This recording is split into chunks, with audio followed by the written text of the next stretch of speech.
Let's take a look at how we can actually now create materials and make this rendering look a little bit better. So I go back to rendered mode, click, for example, this object, go to material and say new. And let's take a look what we have. When we have a preview, we have surface. In surface, we say this is a diffuse material. It is white, or it has a whitish color. Roughness is 0. And we can, for example, go to settings and we have a viewport color. Now let's say this should be an orange plastic. So I can click on this color wheel opens, and I can change the color. You see here, those two shells have a different color. This shell actually has no material, this shell has a material, and here it is rendered orange, here it is white. And that is because for rendering, Cycles uses the material, and for 3D view, Blender uses the viewport color. We can actually go to here, Control C or Apple C, go to here, just hover the mouse over it, and then Control V or Apple V. And so you see we copy and paste the color. Let's say this one we would like to give the same material. We don't click on new, we simply say open the dialog box for the list and say material. And maybe material I want to call yellow plastic. Okay. Now you also see actually there's a 2. That means 2 objects are using this material. And those are the 2 shells. Let's click on this one. Click on new. For example, this one we call blade. And maybe we make this one grayish. Copy, paste. So you see you can actually use the viewport color nicely also in 3D view to kind of like shade or organize your objects. For example, all wood parts have one color, all metal parts have one color. And if I press H and, for example, hide, for example, the one shell, you see now I can look into the parts, and look how awesome that looks. It's pretty fantastic. So again, all this stuff really works because we placed those lights. If I hide them, well, looks pretty dull. Show all the lights, hide this part. This looks really nice. Okay, so let's maybe remain in this view for the moment. And I'm going to show you now how we set different material types. Currently, this surface is diffuse, which means it's a matte surface. It has no reflection. If this should be a blade, obviously, it should be glossy. So, because metal is probably polished, so it's reflective. So we can set this diffuse, when we click on it, simply here to glossy. And then this color actually we would like to set back to 0.8, 0.8, 0.8, because otherwise you see if we color this one, the reflection gets colored. And actually let's go with something basic for Chrome or so. This is a really very basic setup. So we keep this one at a white. And here, let's zoom in and take a look if we see something. And there you can see this is gray. And here you can see actually the reflection along the blade of this part. Now why is this one gray? Well, we have a gray environment. That's the reason why this one is gray. It simply reflects that environment. So there, for example, here you can better see how it shows the reflection of that one. Okay. Let's go back to here. Let's ignore this setting for the moment. We have the color, and there's something called roughness. And yeah, let me rotate maybe to here. See this white? That's actually probably this light. Nope. This light? No, oh, which one is it? Oh, it was that one. So this light we see in the reflection there. Now there's roughness. What does roughness do? It basically blurs the reflection. So you could simulate a surface that is perfectly smooth, like polished metal, glass, plastic that's polished.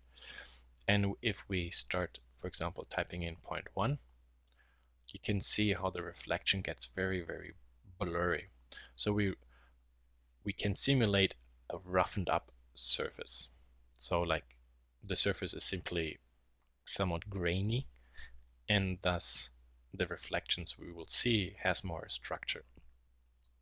So what you see here happening right now is basically how we try through a mathematical model simulate a physical effect or phenomenon we know out of our environment in real life.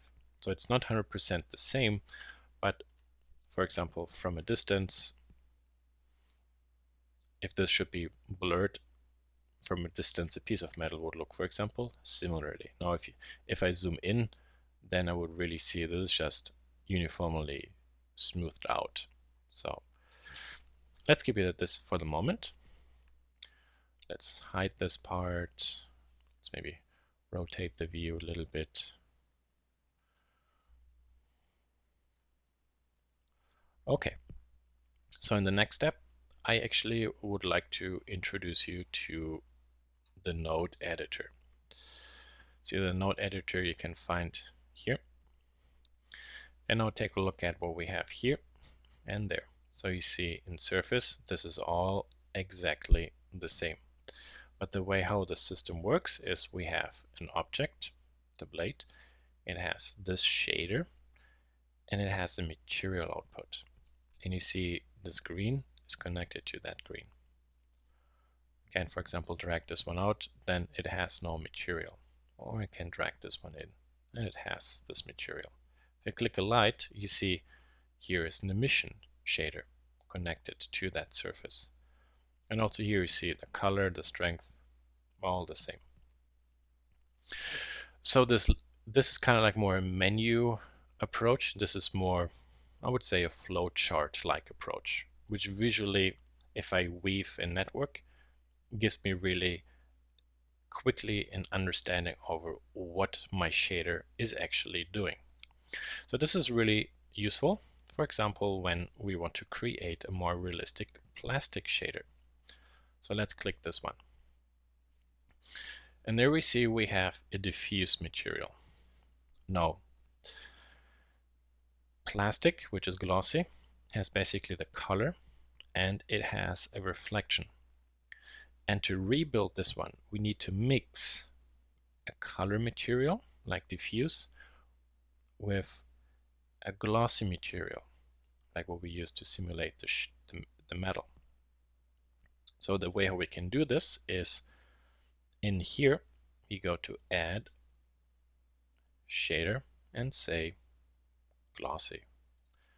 Maybe let's make this one perfect plastic, move this one to here, and then I drag this one in there and this happens. So what's going on? Let's drag this one back and also doesn't work. So the material output, so this input socket can only have one line connected to it. So how do we mix or combine those? Well, we use a mix node. So this is like a mix function. So we can go to shader, and there's mix shader. Let's move this one to here. And then I can move my diffuse and my glossy, and then 50-50, so 50% diffuse, 50% glossy, and the output I put into the material. And now there you see I have kind of like a 50-50 of each one. The slider or the factor basically decides how much each material will be used. 0 means input A, 1 means only input B. and if I type in 0.25, then basically I'm going to use 75% of the diffuse and 25% of my glossy. If I set this one to maybe 0.8, then I'm using 80% of glossy and 20% of diffuse. So you see it's actually pretty straightforward. Maybe I would like to roughen this one up just a notch, so 0.05, too much, 0.01, yeah, 0.02, because reflections are not so razor sharp very often. And like even with car paint, it has small small bumps. Okay. So that wasn't too bad, too difficult. So you see, if I'm moving around my view, you see all these white lights. Those are actually the reflections of my lights. So you see, that's my rendering just with the light, with the diffuse material, and that is my rendering with the light and the diffuse, the diffuse and the reflective material mixed together, so that the reflective material also shows, for example, the reflection of my lights. So besides positioning the lights where you want your object to be illuminated, you also can show them or to show up inside renderings.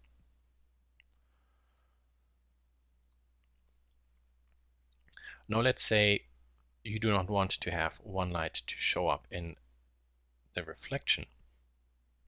So you can click on the object, then you go to Object Properties for this area light. You go to Ray Visibility, and for example, you say, don't show up in the glossy. So everything that's reflective is not going to show this light. Or show it. Or maybe here, don't show this one. So you see, this way you can still make the light send out light, or if I turn diffuse off, it also doesn't create light. If I turn this one, it creates light. If I turn glossy, it's also being visible on the inside the reflection. Oh, I should turn this one on. Whee, that's a little bit too strong. So maybe there I have to rotate it. So like in real life, a photographer would have to move everything around. So I, for example, in digital rendering could say, I like where the light is and what it does to my scene, how it illuminates. I simply don't want it to show up inside my rendering. Because with the highlights, those light reflections, you simply show also the curvature of your object. Now if I take this one and maybe change the size, you see also the highlight changes. That's a pretty fantastic tool. You can easily kill a complete afternoon goofing around with this stuff. And maybe this one I like. So 5 centimeters, perfect. That's good. Okay, so what I'm going to show you now is actually how we can make those reflections look better. Currently, these two materials are mixed just by a mix factor. But in real life, you have reflections that can change based on what angle you look at an object. And the easiest example is a window. Take a look at a window perpendicular and take a look at a window from the side, so you're tangent to it. And you will see when you look tangent to it, the reflection is stronger. If you look perpendicular to it, the reflection is weaker. And that physical effect a French person called Fresnel discovered. So that's the reason why the effect I'm going to show you now is called the Fresnel effect. So we go to Add, and then we go to Input, and there is Fresnel. We move it to here, and zip. And you see already the reflections are duller, but everything looks less computer graphic. And here this looks very, very computer graphic, too perfect, too uniform. And here this gets more a natural touch. Take a look at a water glass. There you also will see that to the sides the reflection is stronger, to the center, so this is perpendicular, this is tangent, the perpendicular area less, the tangent more visibility. Now actually let's go back and take a look at here this light, and see, awesome sauce. So by having changed the factor, I can keep actually the reflectivity of that light, but I'm simply toning it down there. Now let's take a look at the metal. That one is pretty terrible. And yeah, here we can do a little trick. Now in rendering you can do two things. You can try to be very realistic and build materials the way how they are, or maybe you can trick around and sculpt or paint a rendering the way you want. So what I'm going to do, I'm going to add a diffuse there, Shift A, add a mix there, and then zip. No, actually first the glossy, then the diffuse, this one in there, and then because that object is linear, it doesn't really matter, so the Fresnel effect is not going to have a lot of effect maybe on it. Or maybe we can still, for correctness, simply plug it in and zip. And then let's see what we have. To see, for example, just a reflection, we can also plug something out.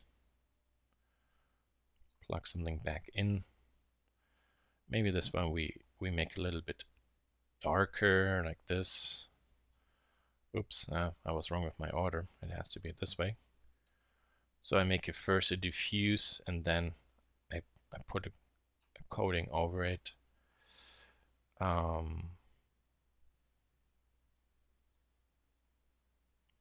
So that was actually not really a good idea. Let's take a look from this view again. There you see the reflection is there. So let's see how does this one look just there. And you see this is brutal. It just sticks out way too much. What happens if we flip those and we tone those down? No, it doesn't much. Doesn't do a lot. So that's the reason why I have the diffuse first. So that's my base material, and I'm mixing this one over. So based on how I look at it, the reflection changes. So you see right now the reflection is really dull, and here the reflection on the blade is stronger. So that's maybe one way how I could do it. A second way maybe could be this way. Shift D. See, that's a nice thing. I can actually have kind of like a nice layout. So this is maybe my one test. Here's my other test. Plug this one in. And here I artificially maybe try to see if I can tone this down. So I'm basically clipping down the color or the strength of the reflection. Works as well. Let's go to side view. But then you see, ooh, this is pretty dark. Yeah, so